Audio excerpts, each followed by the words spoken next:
Hey everyone, this is Terms here.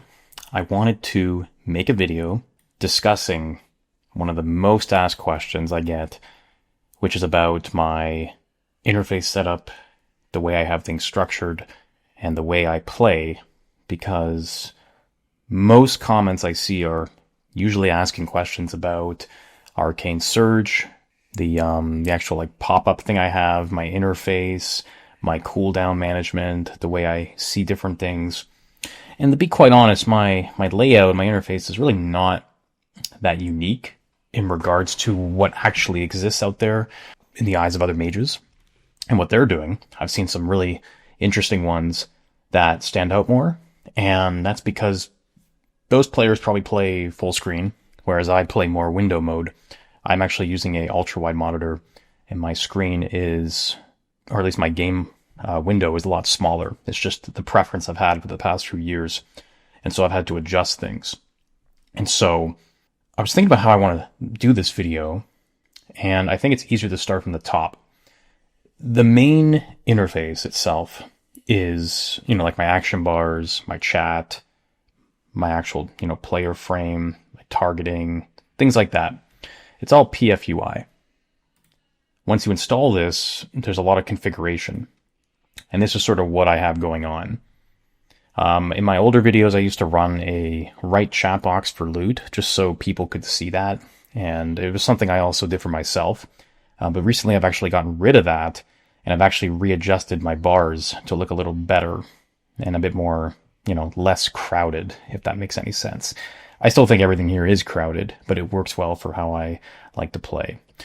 So I have made more tweaks recently to things that aren't here. So for example, reputation bar has been adjusted to around 91, and then that allows it to stand out a little bit more. But you can see that this interface is very easy to move around once you unlock things and tinker with them.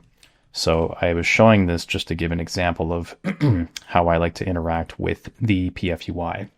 So that's everything, from my left chat box to my action bars to my interface down here, just everything that's basic. Even my raid frames are up here, very tiny. I don't really need to see anything there.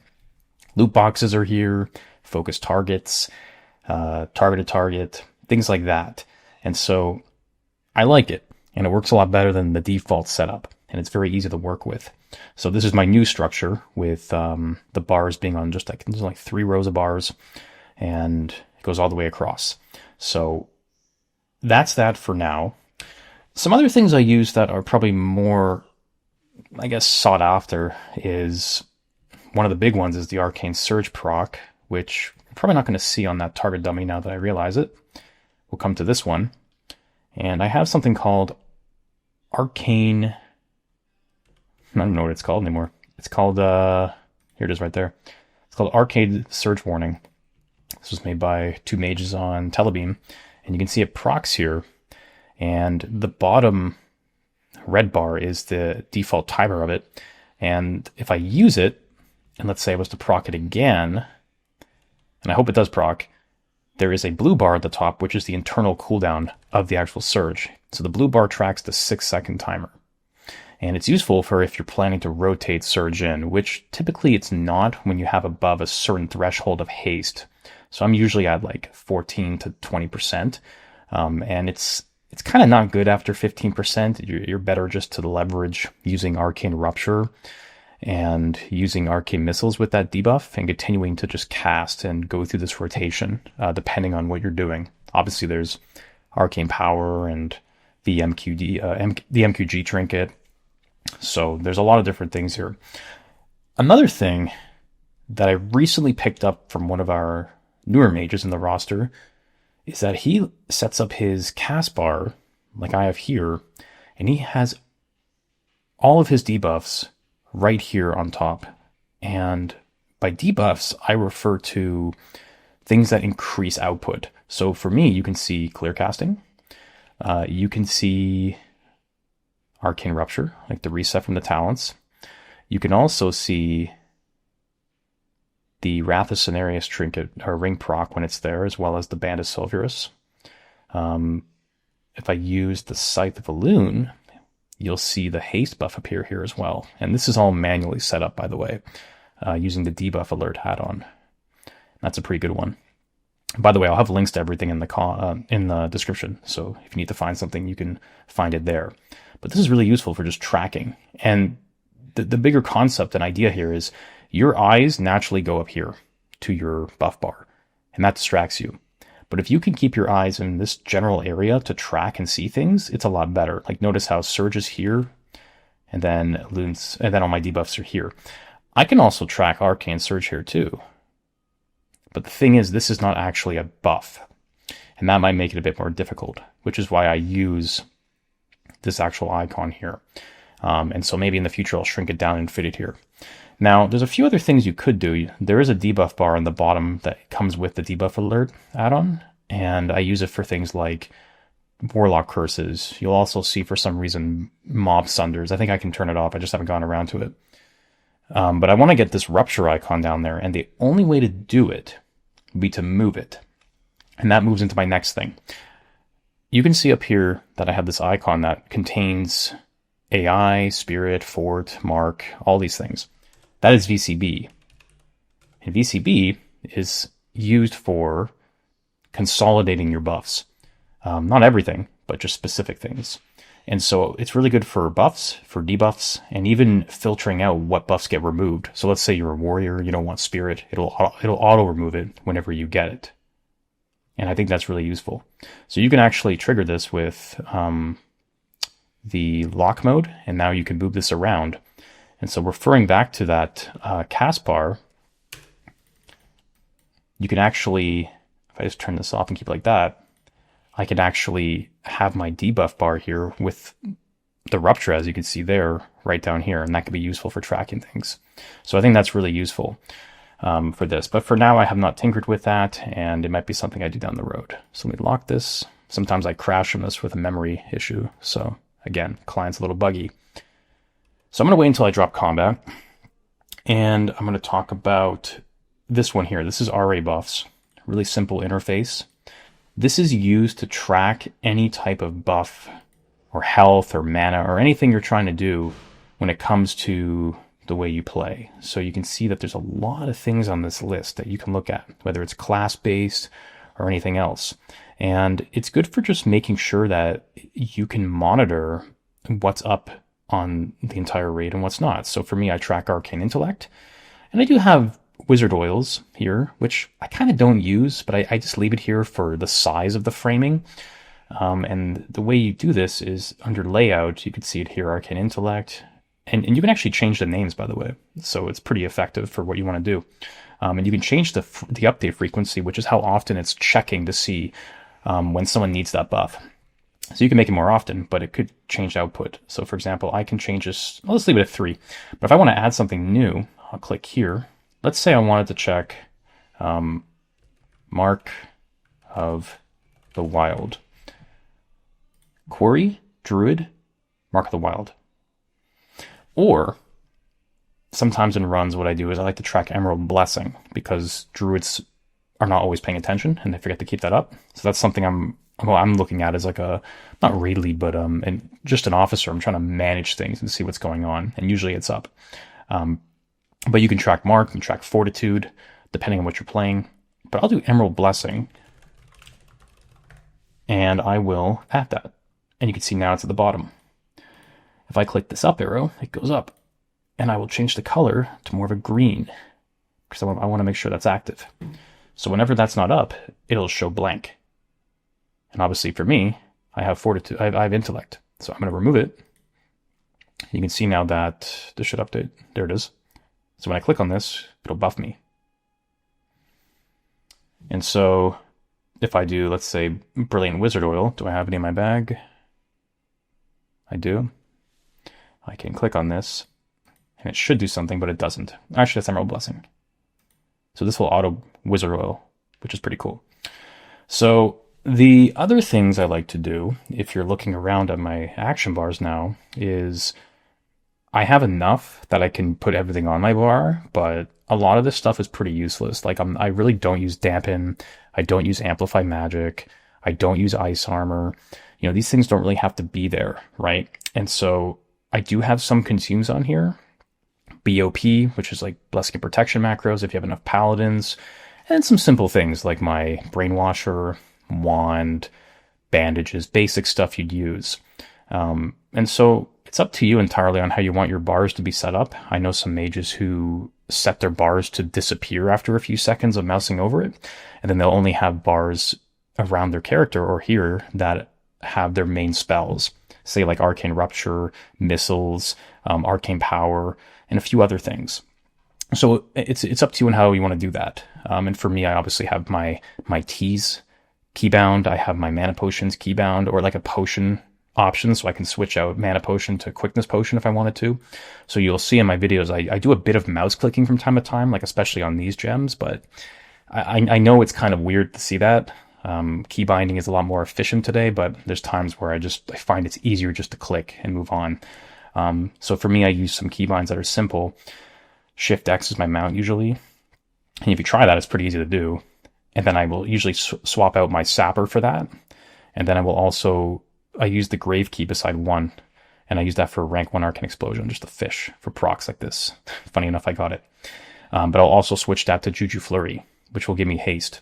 And I don't know if Juju Flurry is actually on my casting. So if I was to do this, okay, Juju Flurry is not there. So /debuff, I think it's alert.